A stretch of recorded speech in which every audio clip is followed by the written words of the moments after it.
Bismillahirrahmanirrahim. Assalamualaikum warahmatullahi wabarakatuh. Alah, baulah makan kari pap dengan kuih tu pun dah slow benar suara.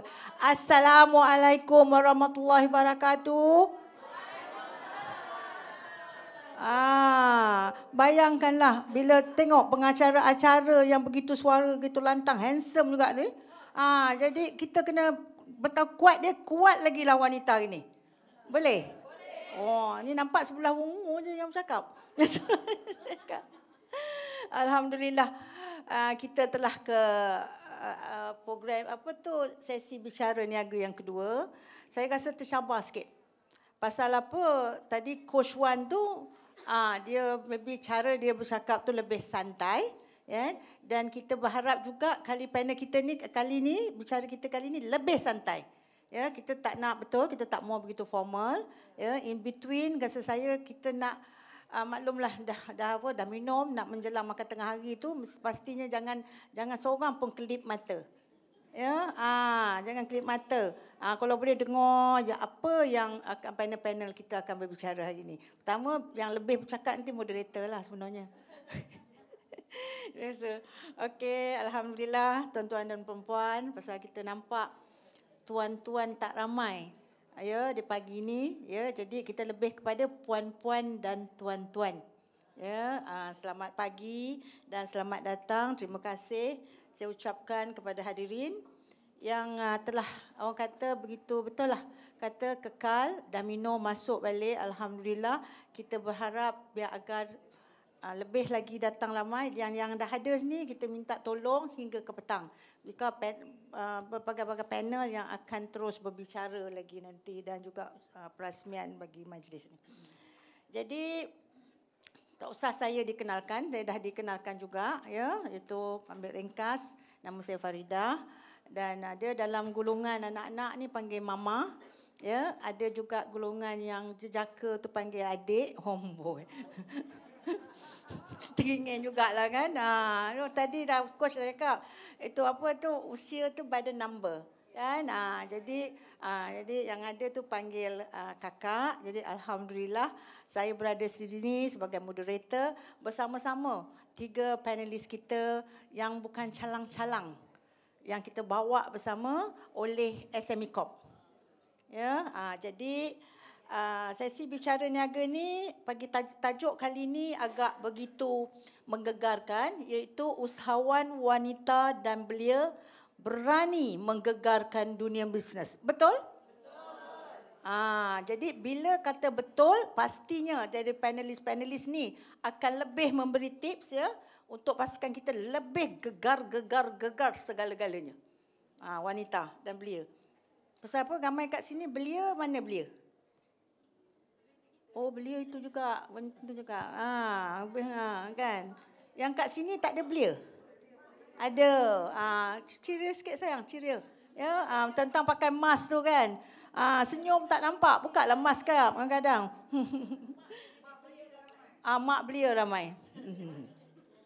Alhamdulillah, seperti yang kita semua sedia maklum, negara kita masih dalam fasa peralihan, ya, endemik, dan kita belum pulih lagi.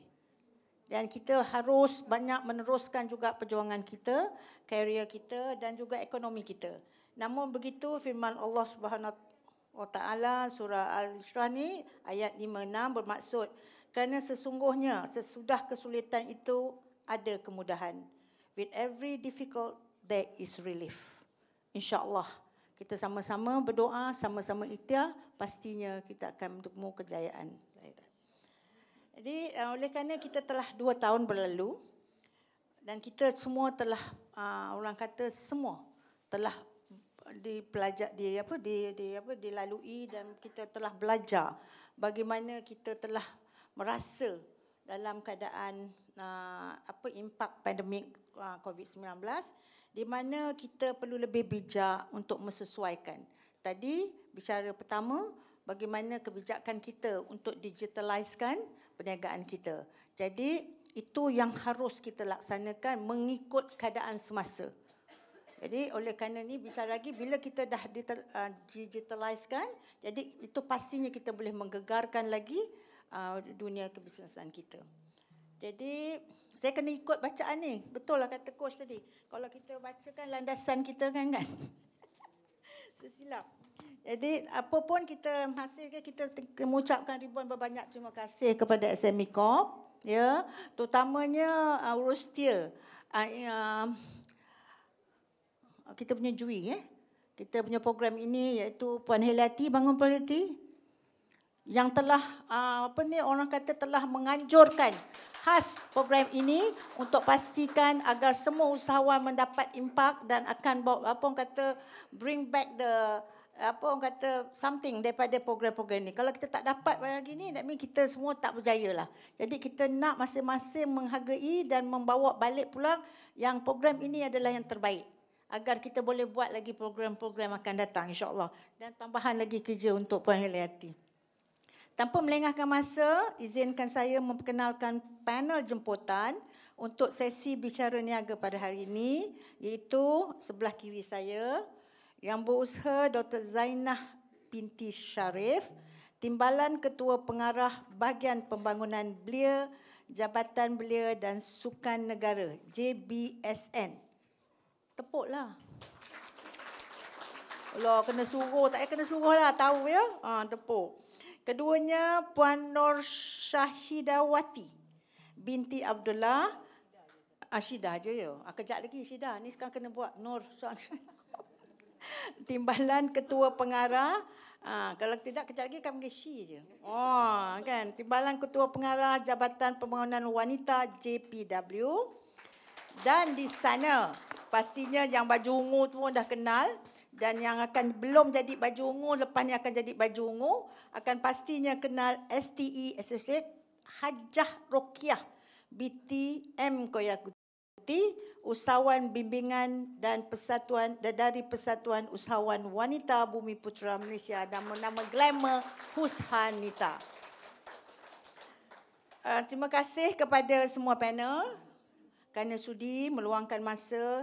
Saya rasa daripada pagi tadi datang, ya, walaupun kita punya bicara ni panel bicara yang kedua, tapi sanggup, ya, walaupun luar tu hujan, tapi rasa dah berhenti hujan kan. Alhamdulillah. Dan dengan ini saya nak izinkan saya, kerana kita akan bercerita sikit pasal latar belakang panel kita, iaitu ahli panel pertama iaitu yang berusaha Dr. Zainah, ya. Yang berusaha Dr. Zainah binti Sharif merupakan Timbalan Ketua Pengarah Bahagian Pembangunan Belia GPSN. Beliau berpengalaman luas dalam pentadbiran kerajaan, khususnya dalam pembangunan belia dan sukan, serta penyelidikan sosial. Berkelulusan Dr. Falsafah dalam pembangunan sumber manusia daripada Victoria University, Melbourne, Australia. Beliau juga berkemahiran dan dalam bidang kebesaran. Ini kena orang tua baca ni, dia kena satu-satu sikit. Lambat sikit tengok. Organisasi pengurusan sukan, pembangunan belia, pembangunan sukan dan pembangunan program. Betul? Alhamdulillah. Ahli panel kedua, Puan Nur, panggil Syidah je lah ya. Puan Syidah, itu Timbalan Ketua Pengarah. Memulakan perkhidmatan di Jabatan Perdana Menteri sebagai penolong pengarah pada 3 Jun 2022. Correct saya kalau saya 2002, betul. Beliau telah berkhidmat di pelbagai jabatan kerajaan dan berpengalaman selama 10 tahun dalam bidang pengurusan manusia dan pembangunan organisasi, dan 5 tahun dalam pengurusan pentadbiran dan pembangunan wilayah, pembandaran, tanah dan daerah. Wah, ni boleh beli tanah ni. Kini beliau memegang jawatan sebagai Timbalan Ketua Pengarah Jabatan Pembangunan Wanita JPW. Ini lagi. Wanita kena lepas pada ni, kena kejar dia. JPW ni banyak, dia kata dia tak ada duit. Ada duit tu. Banyak program. Dan seterusnya kita pergi ke ahli panel ketiga, STE Associate Hajah Rokiah binti M Koyakuti, adalah pengarah urusan RMK Timur Kasih Sendirian Berhad yang beroperasi di Agil, Hulu Brang, Terengganu. Syarikat ini merupakan pengeluar biskut di bawah jenama Roshinor Cookies. Betul Jah? Sebelum bergiat dalam penghasilan produk makanan, beliau adalah anak keempat daripada 13 orang adik-beradik. Ini pernah menjadi bidan kerajaan selama 23 tahun dan menceburi perniagaan, trading serta multi-level marketing. Beliau adalah salah seorang penerima bantuan keuangan SME Corp Malaysia, iaitu grant bagi pengurusan produk dan pengubahsuaian kilang. Perniagaan beliau masih mampu bertahan, tengoklah beliau sendiri pun masih bertahan, ya, sehingga kini walaupun dilanda krisis COVID-19. Serta beliau juga memegang jawatan tertinggi di Persatuan Usahawan Wanita Malaysia sebagai Timbalan Presiden. Terima kasih. Dengan ini kita akan mulakan, kita teruskan. Pasal apa? Kalau tidak sekarang, pasal kita hanya diberi masa 1 jam. Ya, kalau 1 jam kita bagi 3, moderator cakap lebih. Jadi cakap-cakap terima kasih, habislah. Jadi kalau boleh tu kita mintalah, kalau boleh kita kita ringkas-ringkaskan, kita fokuskan apa actually yang wanita dan belia perlukan. Walaupun daripada jabatan, ya, daripada kementerian yang banyak cerita-cerita, lepas kita tak payah.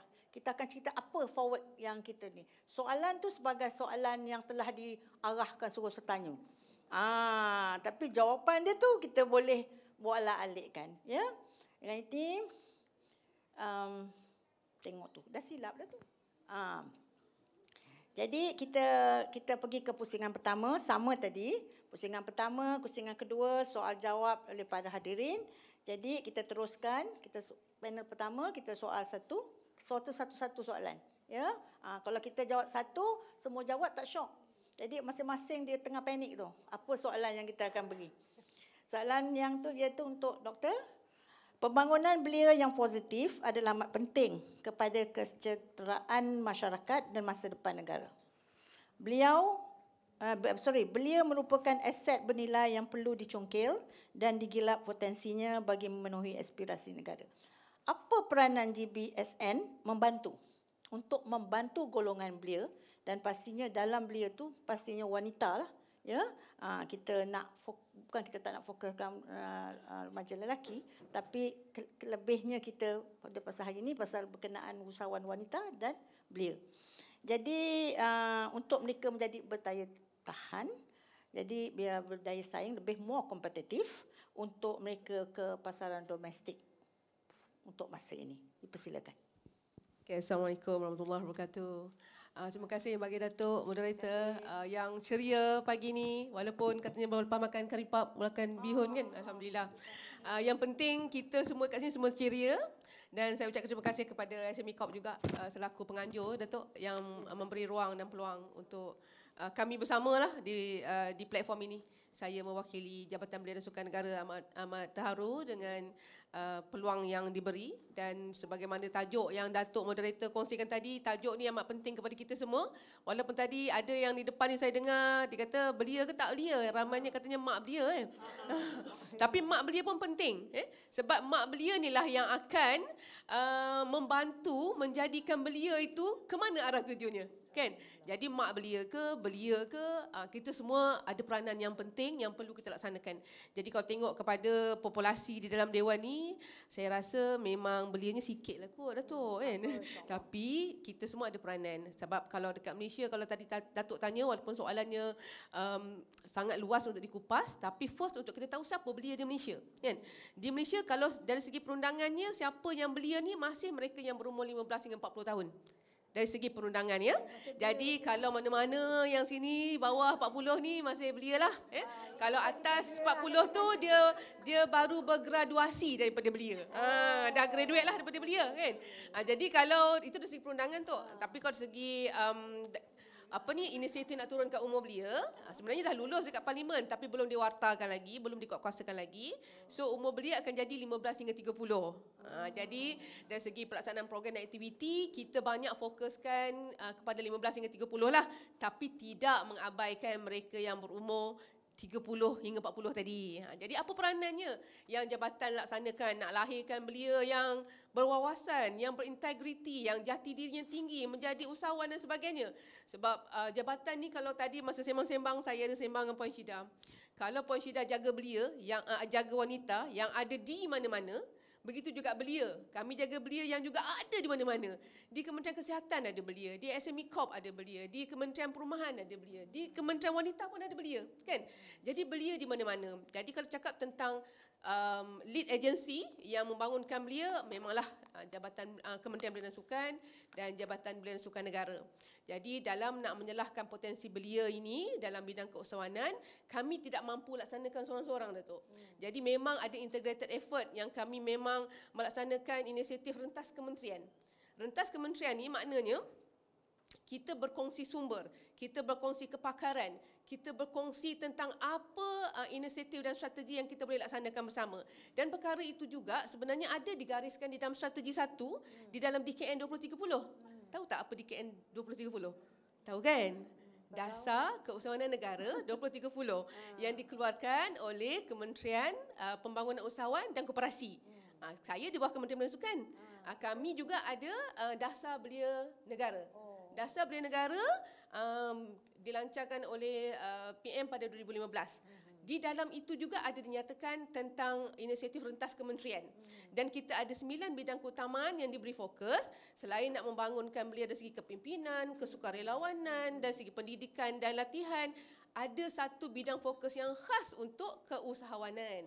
Jadi dalam fokus membangunkan belia untuk menjadi seorang usahawan ni, di Jabatan Belia dan Sukan Negara kami tak ada geran, Datuk. Selalu orang tanya, ada tak belia nak dapat geran daripada JBSN? Daripada KBS ada geran tak? Kami nak mula perniagaan ni. Minta maaf ya, memang tak ada. Yang ada sebenarnya dulu-dulu memanglah KBS ada memberi geran kepada belia-belia yang nak mulakan perniagaan tu. Pada tahun 80-an, tahun 90-an, kita panggil TAKWAPEP, tabung kumpulan amanah wang disatukan untuk belia, dan STEP, iaitu Tamu Ekonomi Belia lah. Dengan kerjasama Bank Rakyat, kerjasama Agrobank. Tapi malangnya sampai sekarang ni kami masih mengutip hutang.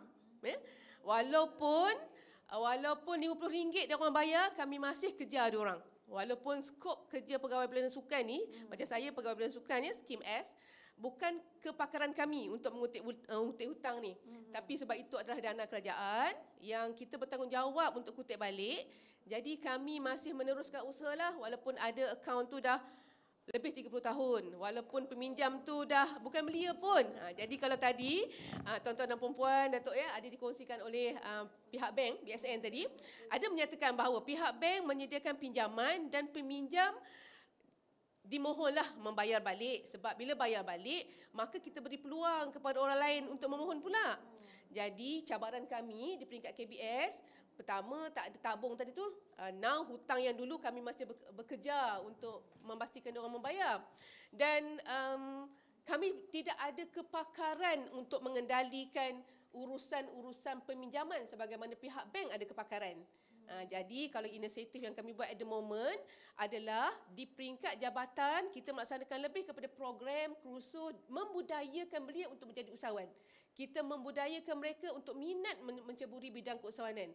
Dan kita menjadi pemudah cara kepada mereka untuk meneroka nak pinjam kat mana. Okey, lepas kita ada training, kita buat kursus dan sebagainya, lepas tu kita panggil pihak-pihak yang ada autoriti dan ada dana untuk memberi taklimat. Kita panggil Tekun, kita panggil SME Bank, kita panggil BSN dan sebagainya, bagi taklimat dan apa tata cara untuk memohon. Jadi kami di peringkat Jabatan Belia dan Sukan Negara menjadi pemudah cara. Lepas tu kalau ada program mentoring, kita akan pantau mereka dalam tempoh 6 bulan untuk mereka berjaya. Tapi kalau pergi kursus tu percuma ke apa? Setakat ini kalau program kerajaan itu memang percuma, Datuk. Cuma Makan, lah, minum, kan? penginapan disediakan. Pasal kita kalau percuma tu kan, tapi kalau dengar tadi tak ada geran, kita nak balik lah. Minta maaf lah. Pasal selalunya kita ni dengar grant kan. Betul. Jadi bila grant tu masing-masing ingat, wah duit free kononnya ya. Itu antara soalan yang kami selalu terima lah Datuk. KBS ni tak ada grant ke untuk belia nak memulakan pendidikan? Tambah-tambah pasca pandemik ni kan? Kesian kita wanita dan belia kan. Okey, terima kasih doktor. Terima kasih. Jadi tadi doktor kata daripada kategori belia tadi. Jadi macam saya ni seolah macam dah graduate lah ya. Dah graduate. Baru graduate ke agaknya dah lepas dah tak ada Rasa lagi dah PhD advance, kot. dah advance, dah PhD dah ni lah, ya. rasanya. Kan barulah kan. Jadi tapi tadi pasal pembayaran balik tadi memang betul. Saya memang dengar banyak kita di SME Corp pun ada juga ya. Di bank kami bawah Kuscorp ya. Kami bukan saja di SME Corp. Agensi-agensi bawah tu pun begitu kan. Tapi satulah kat sini. Bukan nak katalah wanita ni sebenarnya kalau you bagi grant pinjaman kepada wanita tu yang terbaik tau. Because dia good paymaster. Tengoklah apa-apa dia dah jawab. Yang usahawan tu kan. Betul tak? Dia kadang-kadang jangan bagi silap orang, bagi kepada wanita tapi melalui satu platform iaitu persatuan. Jadi barulah kita tahu nilai-nilai ahli mereka. Okey, kita pergi ke soalan kedua, Syida, iaitu sewaktu pelaksanaan Perintah Kawalan PKP akibat penurunan COVID-19, pastinya banyak aktiviti dan ekonomi yang tergendala. Pasti itu semua dah tahu. Ya, tapi setengahnya terpaksa dibatalkan. Jadi masing-masing terpaksa work from home kan. Jadi of course minda tu dah tertutup ya. Jadi keadaan juga memberi kesan terhadap lapisan masyarakat termasuk golongan wanita. Memang very effective lah. Benda-benda tu memang kacau, bukan saja saya sendiri pun rasa benda tu macam ya Allah duga ni kan. Jadi sekarang mental kita, fizikal kita habis semua. Ya, jadi apakah peranan dan inisiatif JPW dalam berperkasa dan membantu golongan wanita termasuk yang terlibat dalam bidang keusahawanan untuk memastikan mereka boleh naik kembali, ya, mereka again lah grant tu lah. Duit lah. Kita berniaga kalau tak ada duit. Soalan cepu cemas ni, kan? bukan cepu mas, cepu cemas. Jadi kita minta tolonglah daripada JPW. Jangan cerita tak ada duit. Cerita ada duit, Saya baru nak baru clarify. orang boleh tunggu sampai ke petang. Kalau tak ada duit, kau tengoklah kejap lagi cek dia pakai handphone dia tu. Okey Syida, sorry. Kita teruskan. Bismillahirrahmanirrahim. Assalamualaikum warahmatullahi wabarakatuh. Tuan-tuan dan puan, terima kasih Datuk. Cumanya sebelum saya mulakan saya punya bola bicara ni, saya nak tanya tuan-tuan dan puan, kenal tak JPW sebelum ni? Kenal Sure So JPW kalau kenal maksudnya tahulah JPW memang tak ada grant. Kan? So saya ceritakan sedikit lah. Sebenarnya JPW ni daripada HAWA dulu. HAWA pada tahun 2001 lepas tu fungsi NEW iaitu NAM Institute of for the Empowerment of Women. So dia dimasukkan fungsi itu kepada JPW. JPW ni pula sebenarnya memang diwartakan sebagai di bawah Akta Fungsi-Fungsi Menteri Ini law Datuk. Ini ada aktanya mengatakan JPW ditubuhkan untuk melaksanakan program pembangunan kapasiti, khidmat kaunseling dan nasihat sokongan bagi wanita serta menyelaraskan, memantau dan menilai program berkenaan. Jadi memang tak ada duit lah tuan-tuan dan puan. Minta maaf. Tapi cumanya kita ada sebenarnya geran untuk NGO. NGO tu maksudnya bukan direct kepada usahawan, tapi kita bagi kepada NGO untuk membantu usahawan. Ada. Okey. I like it. Nasib baik ada cover sikit ya. So masa perintah PKP itu kan kita tak boleh ke mana-mana, kita terbatas wanita terutamanya wanita, usahawan-usahawan tak dapat berniaga dan isu-isu macam double burden kepada wanita yang mana lebih ketara sebab kita kalau waktu biasa bukan PKP kita pergi kerja, kita hantar anak kita ke sekolah kan, ke taska. Jadi kita boleh fokus kepada kerja. Bila PKP berlaku, double burden tu semakin ketara. Sebabnya kita di rumah, kita kena uruskan anak kita kena uruskan family kita kena memasak. Dalam masa yang sama kita kena macam usahawan kena jana pendapatan juga. Dan ada yang terjejas. Jadi mungkin di sini saya tidak macam Datuk kata tadi, kita tak perlu cerita kepada yang lepas-lepas lah. Jadi yang kita masih usaha-usaha untuk memantapkan wanita ni yang masih kita buat sampai sekarang, pertamanya adalah program literasi kewangan. Literasi kewangan yang kita buat kerjasama dengan AKPK, di mana wanita-wanita yang terjejas termasuklah usahawan boleh dibantu untuk menyelaraskan semula dia punya kewangan. Maksudnya dia boleh seimbangkan, selaraskan semula dari segi perbelanjaan harian dia, bulanan dia, dan macam mana dia nak jana penjabatan dan juga penjimatan daripada dia punya perbelanjaan bulanan tu ya. Dari segi itu, maksudnya wanita ni kita terpaksa adapt dengan keadaan semasa lah. Kalau kita usahawan, kita terpaksa lah, mungkin kita terpaksa lebih kreatif dalam kita punya bisnes ya, online bisnes. Sejak itulah bisnes online ni menjadi berkembang dengan pesatnya lah pada ketika itu. Okey. Seterusnya kita juga ada program namanya Wanita Bangkit. Yang ini juga kita punya menteri pun di mana-mana akan membawa jenama ini. Tahun ni kita buat Wanita Bangkit at KWKM 2.0. So itulah yang kita buat jelajah selama untuk tahun ni ada 5 zon di mana kita ada 2 platform yang kita sediakan untuk usahawan. Kita sediakan platform untuk dia buka booth dalam kita punya Carnival Kejaya. Jadi di dalam Carnival tu usahawan boleh sharing dengan semua usahawan yang lain dan meningkatkan dia punya marketing dan networking lah. Lagi satu, kita platform yang formal di mana kita hubungkan wanita-wanita, terutamanya wanita lah sebab jantan wanita kan, kepada majikan-majikan yang sememangnya memerlukan pekerja tapi dia tak dapat rekrut orang-orang yang sesuai. Jadi kami bawa majikan tu dalam satu platform. Jadi kita war-warkan kepada semua orang yang kita tak termasuk wanita sajalah, maksudnya termasuk semua, untuk datang dan bertemu dengan majikan. Interview di situ, dan kita akan yang ni kita buat dengan kerjasama ni Perkeso. Yes. So kita akan dapatkan data selepas tu daripada Perkeso siapa yang dapat berjaya di interview, walaupun kadang-kadang tu dalam satu masa tu ada 13,000 katakan jawatan kosong. Tapi dalam masa yang terhad macam kita buat 3 hari tu mungkin dalam 300 je yang berjaya kita interview. But sekurang-kurangnya mereka tahu ada peluang tu. Ada peluang tu.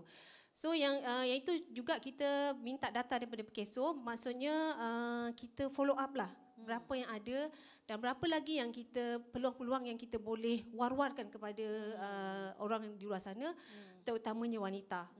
Okey. Iaitu dan yang ini saya bukan yang satu lagi inisiatif yang menjadi KPI kami, tapi mungkin tidaklah directly kepada bisnes. Saya nak perkenalkan skop wajah. Ada tak yang dah menjadi skop wajah? Ada. Thank you. Terima kasih perempuan. So skop wajah ni skuad anti jenayah, wanita anti jenayah. Yang ini kita fokus kepada keganasan rumah tangga.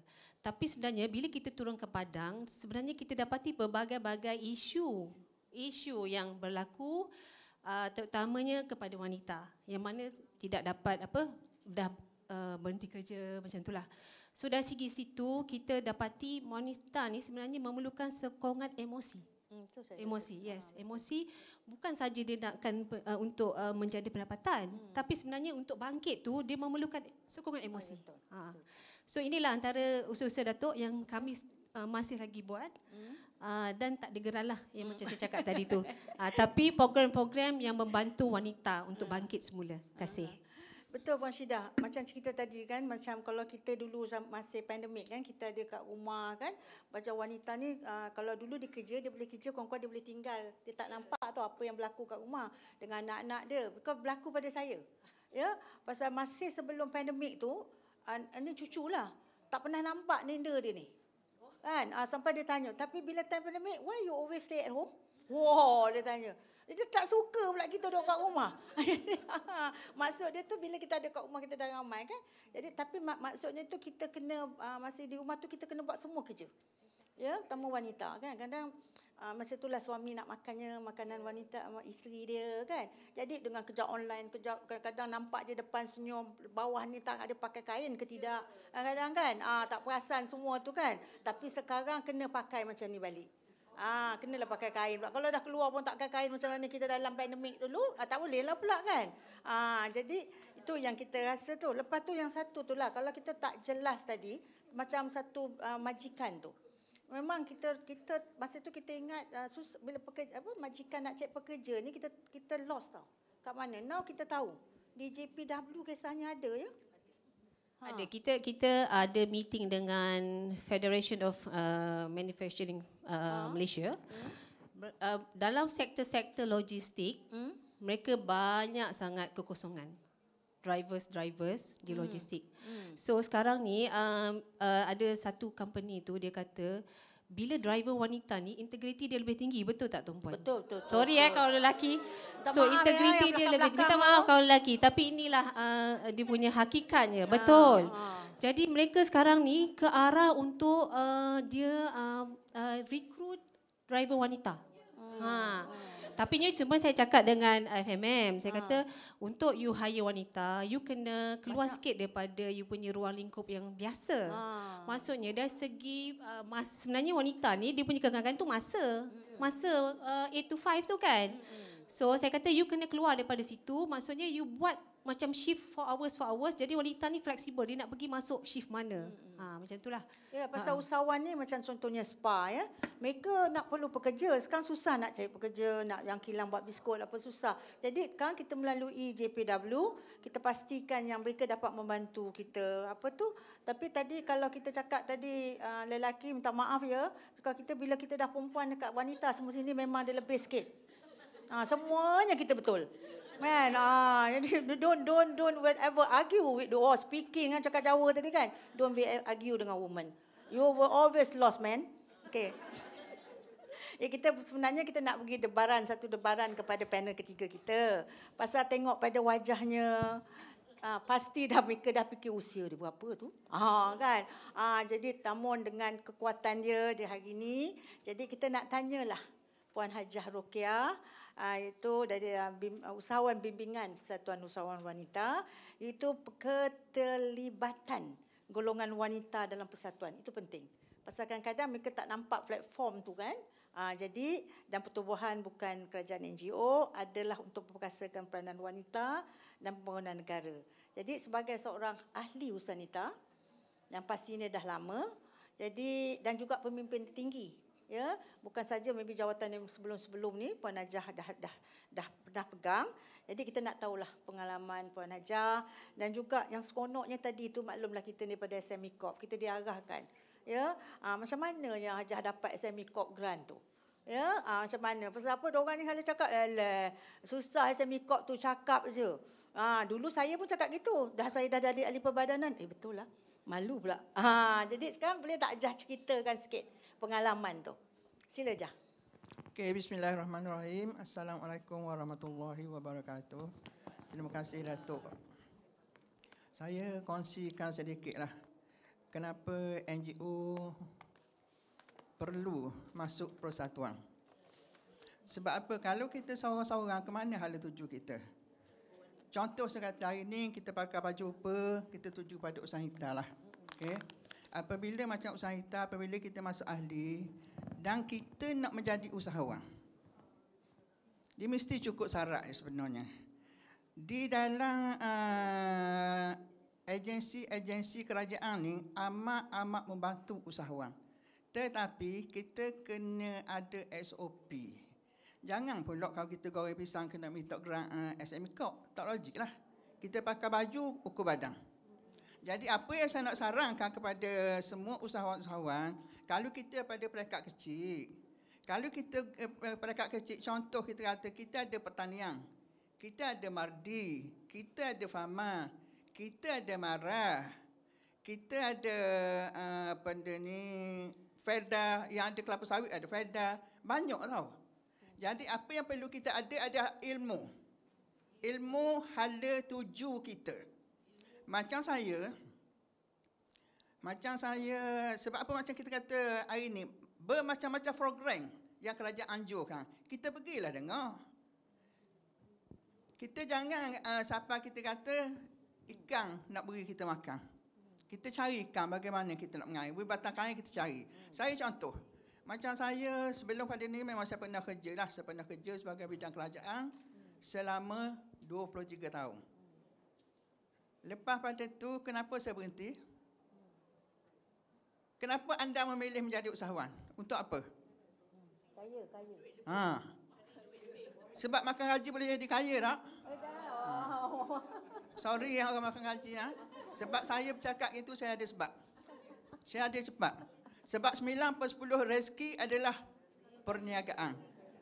Tapi 9/10 juga cabaran halangan dari tangan. Macam bagaimana kita nak tepuhi. Yang matlamat kita. Apakah matlamat kita yang sebenar?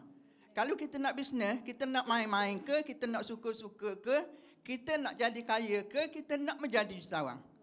Kehala itulah kita tuju. Kalau nak jadi kaya, kita belajar ilmu bagaimana jadi kaya. Kalau kita nak jadi jutawan, kita belajar ilmu menjadi jutawan. Dan saya terima kasih kepada usaha Nita lah. Sebab sebelum pada tu, saya banyak macam-macam pada NGO lah. Dan saya macam-macam bisnes saya buat. Tetapi sebelum pada saya berkecimpung dengan usaha Nita, saya ingin menjadi kaya. Tapi alhamdulillah saya kaya. Amin. Tetapi apabila saya bersama usaha Nita 13 tahun, saya bercita-cita nak menjadi jutawan. Orang tua ni umur 70 dah nak jadi jutawan. Tapi masa saya nak menjadi jutawan tu usia saya berapa? 62 tahun. Umur 43 tahun nak jadi kaya. Minta maaf lah kakak kongsikan sikit. Saya kongsikan sedikit. Jadi apabila kita kata saya nak jadi jutawan tu, sebab saya ingin ekspor. Kelulusan tak ada, impian ada. Ilmu tak cukup. Tapi kita pergilah ke arah mana. Dan saya berminat, ya sebenarnya sebelum pada saya kerja, semasa saya kerja, saya suka belajar. Belajar buat cookies, belajar buat kek, macam-macam saya belajar. Jadi bila setiap raya tu, kalau tak 30 jenis, jangan panggil ramai nak mari makan sup raya dengan saya. Masa tu kita buat hak best-best lah. Kalau kita batuk original. Gitulah kita kata nak nombor 1. Jadi selepas pada saya bekerja, yang sebenarnya saya bersama dengan, saya berhenti kerja sebab apa saya kata, saya sekadar bidang kerajaan, habis pencen saya 1,500. Jadi kaya tau. Tak jadi kaya. Jadi boleh ambil masa Datuk? Jangan lama sangat. Lepas Datuk kata jangan lama. Tak ada, Puan Najah. Kadang kita tak makan tengah hari kan pula. Lapar kan. Okey, lepas itu saya pergilah. Apabila saya kata saya nak jadi jutawan tau. Saya target ekspor lah. Apabila saya target ekspor, ada kawan-kawan datang gini, Kak boleh buat biskut kan? Boleh buat biskut, buatlah. Tapi saya impian saya lain. Kalau saya buat apa-apa, saya nak buat betul-betul. Jadi apabila kita nak ekspor, kita mesti SSM tu wajib ada. Dan kalau kita nak ekspor, kita perlu ada sendirian berhak. Dan kita perlu ada kilang. Daripada rumah pindah ke BK, pindah ke kilang. Apabila kita nak minta apa-apa dengan agensi, kita mesti ikut SOP dia. Syarat-syarat dia. Say kita berapa, lepas tu agensi marilah buat kilang kita, tengok cara mana say kita buat tang kita. Dan saya terima kasih banyak-banyak kepada Cik Mat Ibrahim. Masa tu dia CEO dekat SAM Terengganu lah. Saya tak tahu Cik Mat masih ada di sini ataupun tukar kat lain. Ada sekarang baru tukar dia pengarah kan? Daripada pengarah tu pengarah. Sebab apa? Dengan SAM ni saya dapat grant big tau. Grant big tu sebanyak 250,000. Saya dapat grant packaging. Saya dapat grant machine. Saya dapat grant ubah suai kilang. Dan alhamdulillah masa saya dapat ubah suai kilang tu, saya start masuk kilang. Masa tu saya fokus kepada biskut raya dulu. Biskut raya masa tahun tu saya dapat 500,000 juta biskut raya. Tetapi lepas tu saya sebenarnya saya pernah pergi ke China lah. Ke Nanning, Chengdu, Guangzhou. Lepas produk kita ada masuk ke Pendaning, Jeddah, Singapura. Dalam kita program ni lah, program dalam ni berok PKP. 2 tahun setengah. Kandar selok sebetul. Tapi alhamdulillah lah kita buat lah. Jadi pengalaman kita jatuh bangun banyak, makna boleh bertahan lah. Jadi serah balik ke Datuk lah. Dah makan lagi kan. Jadi kan sebenarnya kalau nak dengar, Kalau dengar saya banyak. kalau nak dengar cerita Puan Najah ni, kita boleh ada satu cerita lah episod tu. Kita kena panggil dia 2 jam seorang je cakap. Dia tak boleh. Pasal ada satu bab tu memang kita pun rasa kita tak pernah lalui apa yang dia lalui. Minta maaf ya Dr. Zainal dan Puan, bukanlah dia kata you otak kaya. Kaya. Hanya dia kata kalau nak jadi jutawan. Tapi janganlah dah berhenti semua orang nak berniaga kita. Orang nak berniaga apa pula? Kan? Hati pun dia dah dengar tu. Wah, nanti dia berhenti daripada SME Corp. Macam mana kita nak minta grant SME Corp? Tak ada orang pula kan. So kita tahu you the woman that could help the woman. Kan. Jadi banyak lagi. Tapi sebab apa kita tu round pertama. Kalau round kedua kan kita kalau dia cakap lebih je letak mikrofon kan. Kita nak makan okey. Kita pergi ke orang kata macam kita main wrestling lah. Teng round kedua. Kita bagi balik kepada Dr. Zainal iaitu saya kena baca doktor soalan ni. Kalau tidak kadang mata dah tercuai mata dah kat situ. Sering diungkapkan bahawa golongan belia adalah sebagai penentu masa depan sesuatu masyarakat dan negara. Belia merupakan golongan yang paling aktif, pastinya lah. Kan? Anak-anak muda kita, dialah dengan teknologinya, dengan apa-apa, semua dia lebih pandai daripada kita yang dah graduasi tadi. Ya, jadi kita justru itu, apa pandangan doktor berkenaan dengan konsep keusahawanan dalam jabatan? Ya, dan juga bagaimana anak-anak muda sekarang untuk mengurangkan pengangguran lah pertama. Saya didapati memang walaupun kerja banyak tadi kata JPW banyak kosong, ya, tapi sebenarnya banyak lagi pengangguran. Mereka memilih ke atau mereka rasa selesa ke? Ya, jadi tolong cakap sikit. Terima kasih Datuk. Saya teruja dengan penceritaan, perkisahan dan pengalaman Puan Rokiah tadi.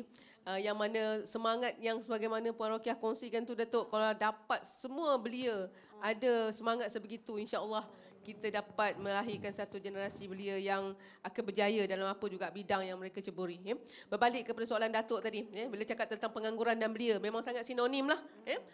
Dan macam tadi saya nyatakan, kalau belia ni, kalau yang menganggur paling ramai belia lah. Sebabnya dalam populasi rakyat Malaysia yang 32 juta ni, 46% adalah golongan belia yang umur 15-40 tadi.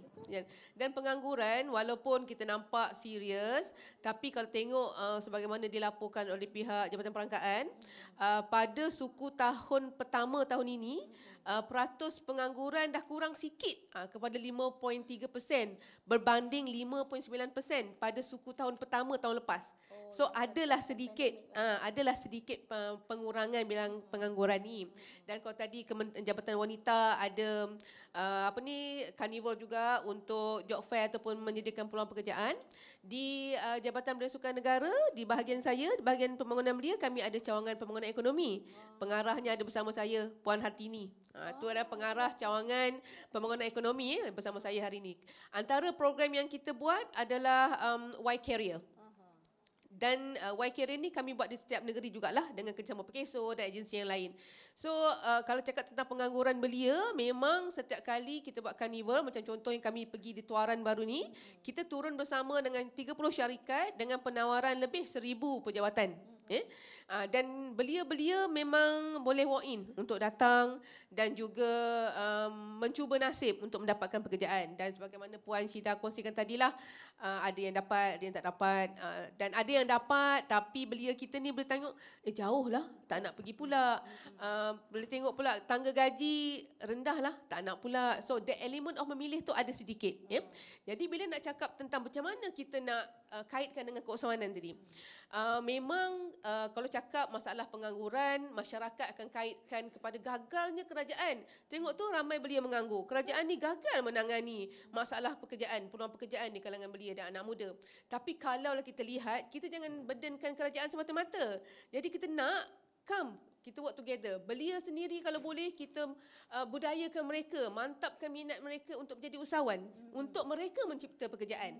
Sebab bila jadi usahawan ni bukan saja dia menjana ekonomi diri dia sendiri, tapi dia juga membuka ruang pekerjaan kepada rakan-rakan sekelilingnya, kan? Jadi kalau kita tengok macam mana pula kita nak belia ini menjadi usahawan, tak semua belia minat macam Puan Rokiah tu kuat semangat tadi, kan?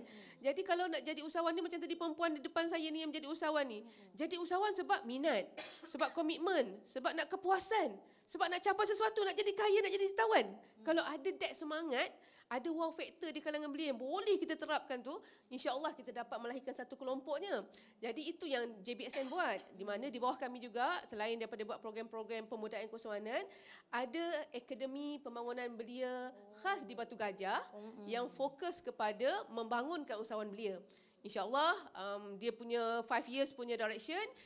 Akademi Pembangunan Belia Batu Gajah ni akan fokus kepada pembangunan keusahawanan sosial. Tapi ada momen kursus-kursus yang dibuat memang terbuka untuk disertai. Ada mentoring, ada kita punya program MyPreneur. MyPreneur ni dia membimbing usahawan-usahawan belia ni daripada level biasa to the next level. Ada mentoring 6 bulan dan sebagainya. Jadi kalau untuk menyertai program-program kita, pergi je kepada kita punya laman sosial lah. Jabatan Belia dan Sukan Negara punya website, Akademi Pembangunan Belia Batu Gajah punya website. Kita ada webinar yang every month ada pelbagai topik. Kita ada menyentuh tentang pendigitalan macam yang tadi topik sebelum ni. Jadi pada saya bagaimana kita nak melahirkan belia yang orang kata mampu menjana pendapatan sendiri dan mereka menjadi usahawan. Yes, pertama kita kena budayakan mereka.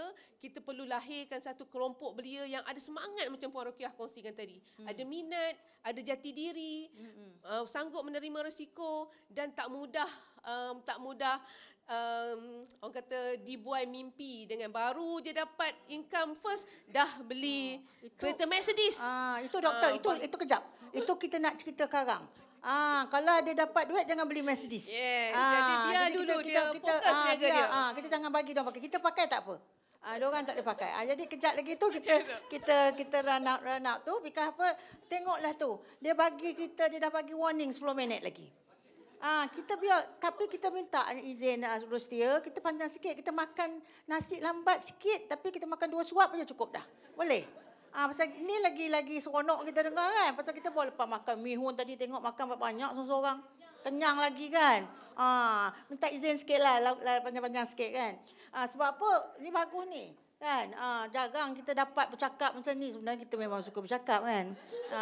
Jadi sekarang kepada Puan Syida, iaitu kita dah dengar tadi, ya, belia ni dapat kelebihan dekat situ kan. Jadi kita anak-anak kita, ya, kita boleh beritahu mereka yang di Kementerian Belia dan Sukan ni ada opportunity untuk anak-anak kita, untuk kalau nak mengajar dia nak belajar dekat mak dia sendiri atau father dia sendiri, dia tak susah. Dia anak-anak kita tak nak dengar cakap kita. Tapi bila dia pergi ke satu tempat, maybe dia orang lebih nak dengar lah kan. Dia kalau mak cakap tak dengar, cikgu cakap, orang cakap dia dengar.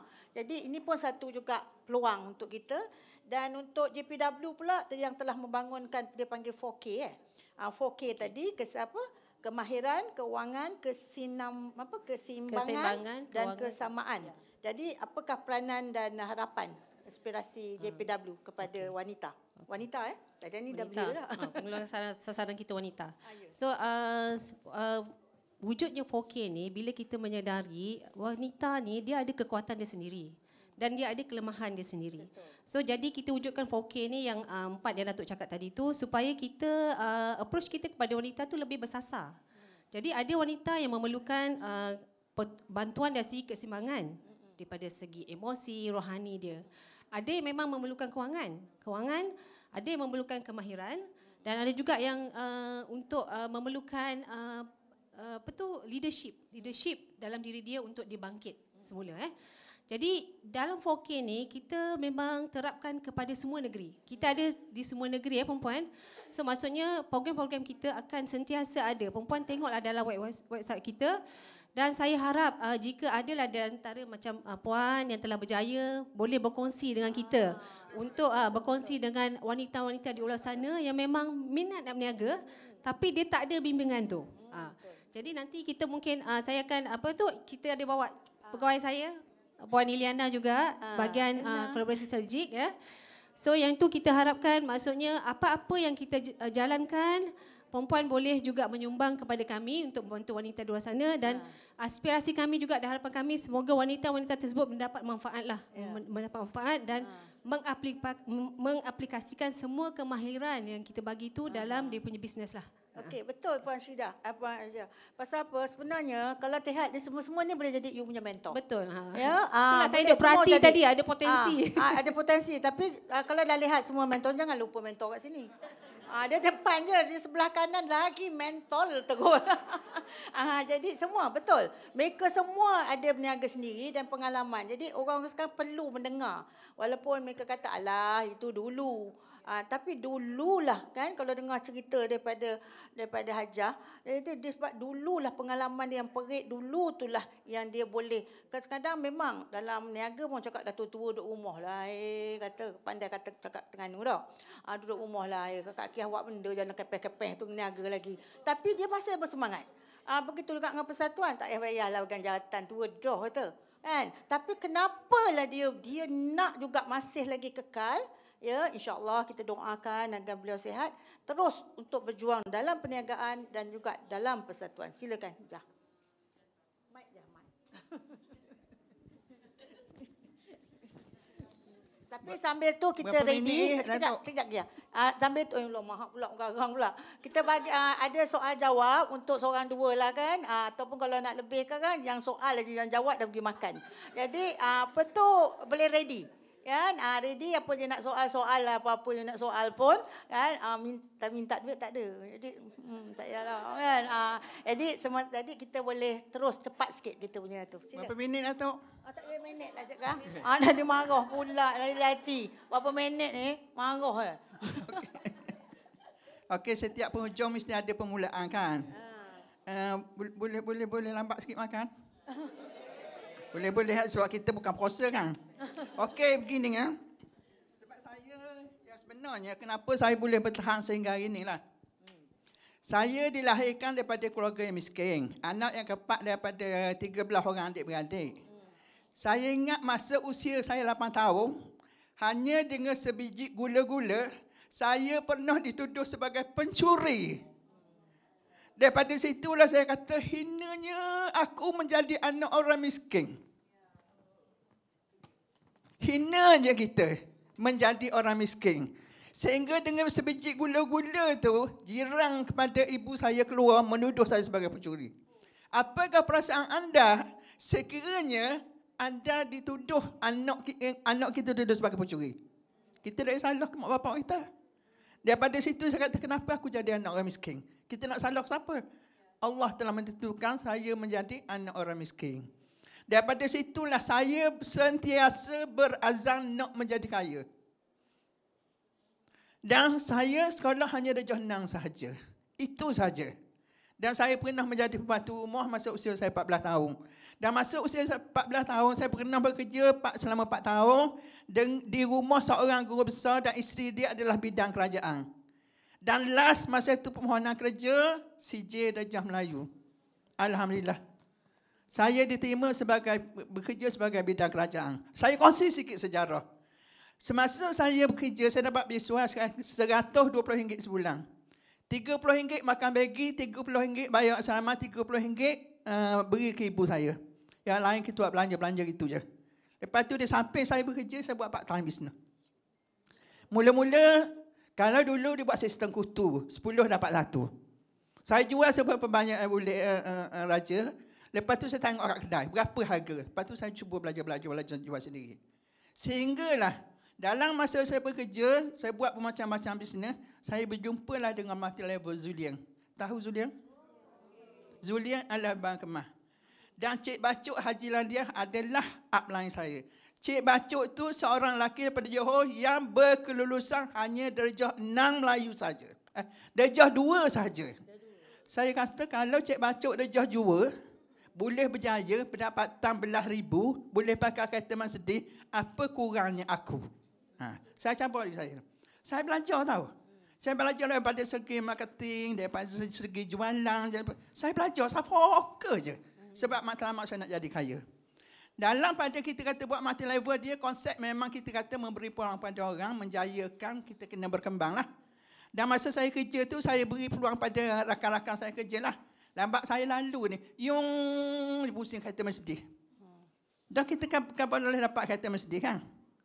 Tapi walau bagaimana saya teruskan, Apabila saya berusia 43 tahun, saya bersara. Saya bersara awal. Tapi patutnya umur 45. Sebab saya fokus kepada multi-level Zulian. Selama 20 tahun saya bersama Zulian. Alhamdulillah. Impian saya menjadi orang kaya, alhamdulillah. Dan anak-anak saya kata jangan kerja makan gaji. Saya bagi akademik dia. Ada yang ijazah 2 orang, ada yang diploma 2 orang. Dan semua anak-anak saya buat bisnes, 4 orang dah ada 5 orang, dah ada setiap orang ada 1 biji kedai. Dan setiap orang ada 1 biji rumah hari ini. Baru usia tak sampai 40 tahun. Sebab saya melalui pengalaman, kita tengok upline kita, pecah pun tak ada rumah lagi. Masih duduk rumah sewa. Sebab tu 90-10 rezeki adalah perniagaan. Tapi jangan lupa cabaran halangan tetap ada. Tapi kita mesti kuat, kita mesti langgar. Hanya kita perlu minta doa kepada Allah je. Dia yang memberi. Jangan lupalah kepada orang berniaga, jangan lupalah kita kata apabila kita dah berusia kan, buatlah sembahyang sunat taubat. Buatlah sembahyang sunat duha. Mintalah dengan Allah apa perkara yang berlaku kepada kita. Tidak ada orang lain boleh tolong kita. Jajah, Ajah tolong sambung sikit mutiara, bukan orang dah signal kita. Jah terus kepada mutiara, dia panggil apa? Mutiara kata. Terus kan? Mutiara kata jadi untuk menjadi usahawan, kita kena sabarlah. Tu je saya boleh tu. Fokus kepada matlamat kita. Ikhlaslah. Ikhlas. Kita dengan ikhlas perkara daripada kawan-kawan pun kita kena ikhlas. Kita kena berjuang pun kita kena ikhlas. Ya sebenarnya bisnes ni adalah kita kata peluang pada kita lah. Tapi seperti yang saya kata tadi lah. Tapi masa saya tak cukup patut 2 jam. Betul. Tapi aja, kalau 2 jam sekarang alamat yang panel lepas-lepas pada ni kita kena marah aja. Lepas tu minggu depan surat keluar tak payah jadi ahli perbadanan lah. Banyak ya sebenarnya. Dah cukup je. Katakan nangis air mata kan. Air mata Jah tu ya Allah Jah. Kan lagi air mata dengan kita pun nangis Jah. Alhamdulillah tengok air mata dia itulah yang hinggakan berusia 70. Berapa Jah? 70? Oh baru 70. 70 tahun masih lagi kuat. Ya, masih lagi ikhlas untuk memperjuangkan orang kata sebagai tunjang keluarga ya. Kita bagi mutiara kasih ni Puan Syida. Mutiara kasih. Mutiara kata. Mutiara kasih. Okey, wanita-wanita kita bukanlah insan yang lemah. Kita ada kekuatan dan kelemahan, tapi fokuslah kepada kekuatan kita untuk bangkit bersama. Alhamdulillah. Doktor. Saya taklah pandai nak bagi mutiara kata ni Datuk. Tapi saya teruja dengan perkongsian Puan Rokia. Apa yang jelas ya, kita tengok apa wow factor kita yang ada untuk jadikan kita move ke depan. Macam tadi Puan Rokiah punya wow factor dia, push factor dia adalah orang tuduh dia mencuri dan dia dari anak orang miskin. So dia nak keluar pada tu. Jelas dia punya hala tuju, jelas cabaran itu dijadikan dia sebagai satu untuk dia bergerak ke depan. Dia motivation untuk dia. Jadi kita dalam apa juga bidang, saya sendiri pun Datuk, saya kena jelaslah apa yang saya nak jadi kaya, nak jadi jutawan, tapi apa push factor saya. Dan push factor tu saya kena jelas. Jadi setiap orang di depan sini, balik ini sambil buat kereta, apa push factor aku ni yang aku nak pegang tampal kat dinding, inilah dia yang aku nak ambil sebagai satu motivasi untuk aku bergerak ke hadapan. Itu je Datuk. Terima kasih. Kalau wow factor ya. Kalau wow factor kita kena saya punya wow factor senang je. Saya nak jadi ahli perbadanan bila-bila. Amin. Jadi akhir kata kita boleh tolong bagi satu tepukan yang gemuruh kepada tiga-tiga panelis ni. Dan di samping tu di samping tu saya perlukan semua usahawan untuk memanfaatkan platform MyAxis MSME, betul? Yang telah dibangunkan oleh SME Corp. Jangan dengar je, tolong tulis, tolong orang kata implementkan Malaysia di mana ia berfungsi sebagai pusat maklumat PMKS dan turut menyediakan platform hikmat nasihat secara dalam talian Meet Me. Dan talian pun boleh Meet Me, padanan perniagaan Match Me dan ipameran. Dengan akhir kata, saya mengucapkan ribuan terima kasih sekali lagi kepada tiga-tiga panel yang amat saya hargailah, harungilah, orang kata terharunya, dan sudi meluangkan masa sama kami. Memang tak cukup masa, dan kita lepas pada ni kita pergi jumpa Puan Heliati ni lain kali, walaupun tak ada orang, kita berbicara 4 orang pun cukup lah. Kan kita nak juga bercakap, tak puas hati dah ni. Jadi kita tak adalah soal jawab, kadang kita jumpa lagi mudah untuk bertanya kan, sebab apa, kalau jumpa one to one menangis tu lebih, orang kata, touching sikit kan.